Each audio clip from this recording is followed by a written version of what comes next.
Americans have long marveled at the notion of an autonomous vehicle, a car that can drive itself. Anyone who's seen the YouTube video of Steve Mahan, a blind man using Google's self-driving car to perform his daily errands around the suburbs of Morgan Hill, California, knows how potentially life-changing these technologies may be. The public's fascinated with the whole concept of autonomous driving and getting in their car and so forth. And I'll later ask the question of where you think we might be 20 years from now. But does autonomous driving, could that work if you're intermixing cars that are not participating in that? You know, you've got your 1965 Mustang out there that's not going to talk to another car. Can that work? Some research on the autonomous truck market estimates that by 2020 to 2022, we're going to see level 3 autonomous truck technologies introduced in certain states. And at level 3, a driver is still required to be in the vehicle, but the truck can be switched into an autopilot mode when circumstances permit. There's a huge amount of investment that automakers and U.S. tech companies like Google, Uber, Intel are making in autonomous vehicle overall and autonomous vehicle crash prevention technologies that don't rely on DSRC at all.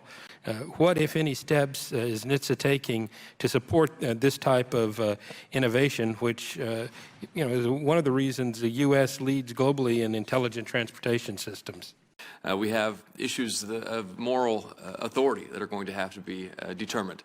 When a car is going to make a decision, if it's driving by itself, to take the ditch, to hit wildlife that may be crossing the road because there's another car coming. So, I mean, these are all questions that over time are going to have to be worked out. This current patchwork of rules as an impediment to testing their cars in the U.S. and prefer to continue the testing in Europe. I just don't like to see us falling behind with creating an environment for testing, and especially because if we had regulatory regimes like this, I always say if this was around during the time of the Wright brothers, we would have never gotten off the ground into exploring air travel. And so we were the first to introduce legislation trying to permit the testing of autonomous vehicles, but other countries now are clearly leapfrogging over us. Folks are saying the new autonomous features will be more disruptive than or at least equal to when the car first came off the assembly line. That's what we're talking about. But I would kind of like to get each of your perspective on autonomous vehicles, what's happening in mobility, as you are looking at the greater context of what automation is going to do to jobs. You know, this is certainly a central piece that all of you have mentioned in your testimony or in your writings. Give me your assessment of that. What, as policymakers, what should we be thinking about as we're thinking about autonomous vehicles specifically?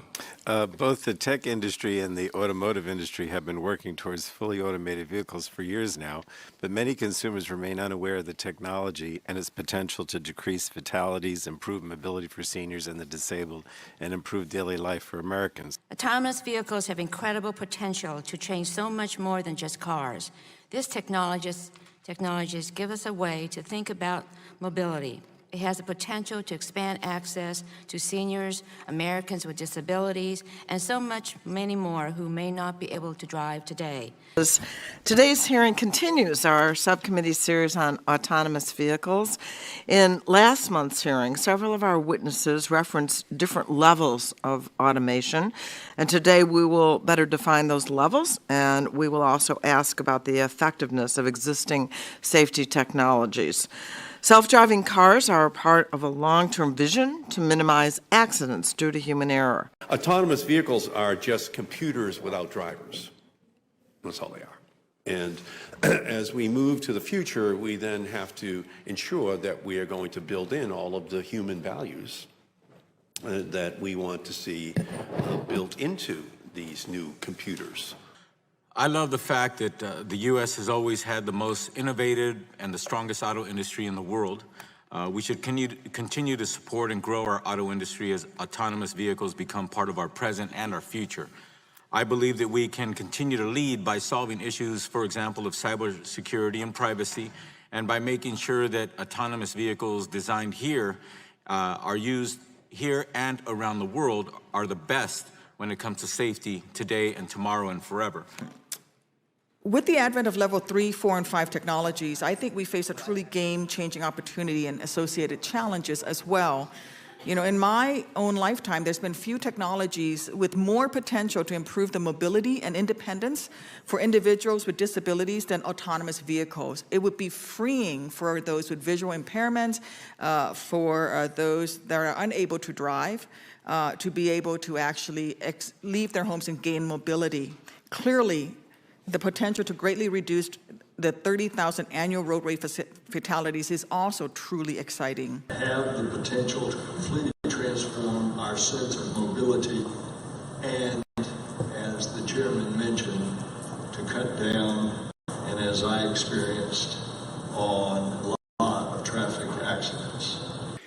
I should also note that advances in autonomous vehicles, including passage of the Self-Drive Act, have been the subject of a lot of good work by the Digital Commerce and Consumer Protection Subcommittee under Chairman Latta. Autonomous vehicles will also have an effect on the choice of fuels and vehicles that will be used in the future.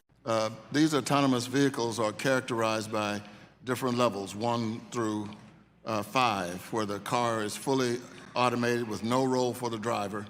Currently, a number of companies like Google, Apple, Uber, have begun to explore manufacturing these vehicles with various levels of automation. Harry Truman used to say, the only thing new in the world is the history we forgot or never learned. Think about that. The only thing new in the world is a history we forgot or never learned. And today, we're here to discuss autonomous vehicles, which do seem like a very new thing. But over 100 years ago, before the advent of driverless cars, the new thing was the horseless carriage, or as we now call them, cars.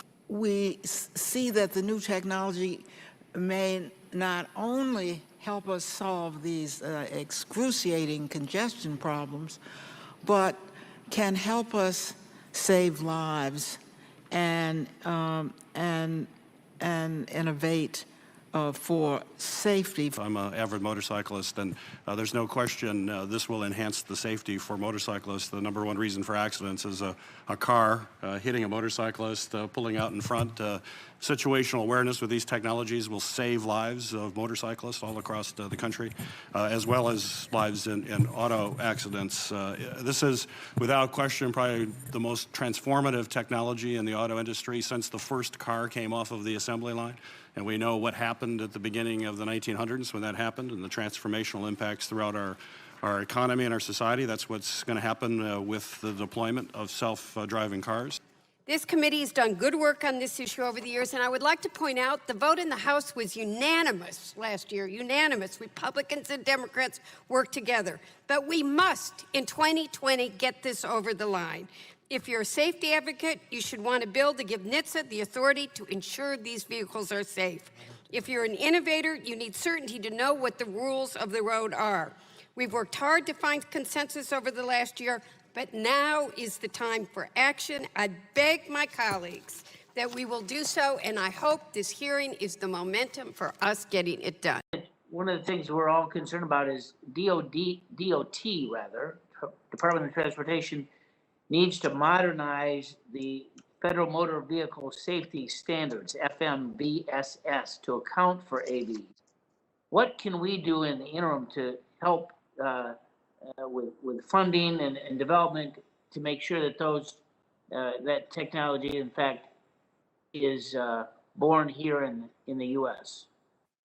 From passengers to commercial vehicles, there is no doubt that autonomous vehicles will become integrated into our transportation system in the coming years. Congress must begin preparing now to legislate in a way that optimizes economic benefits, prioritizes safety, and avoids job displacement. I am interested in learning how Congress can support the growth and deployment of AVs. I'm very excited about the future of autonomous vehicles. I have a huge senior citizen population in my district, and I'm already a senior citizen. I can still drive, but there is going to be a point where I won't be able to drive. And a lot of my constituents are having problems getting to their doctors, getting to the grocery stores. I, too, am very optimistic I'm excited about what autonomous vehicles, self-driving cars are going to mean to so many Americans, truly transformational. I think about our oldest son, Cole. He was born with Down syndrome. He recently turned 16. And like most 16-year-olds in America, he's really excited about getting a driver's license. Now, Mom and Dad aren't quite as confident here yet, but I think about Cole, I think about others living with a disability and what self-driving cars will mean to providing amazing mobility options.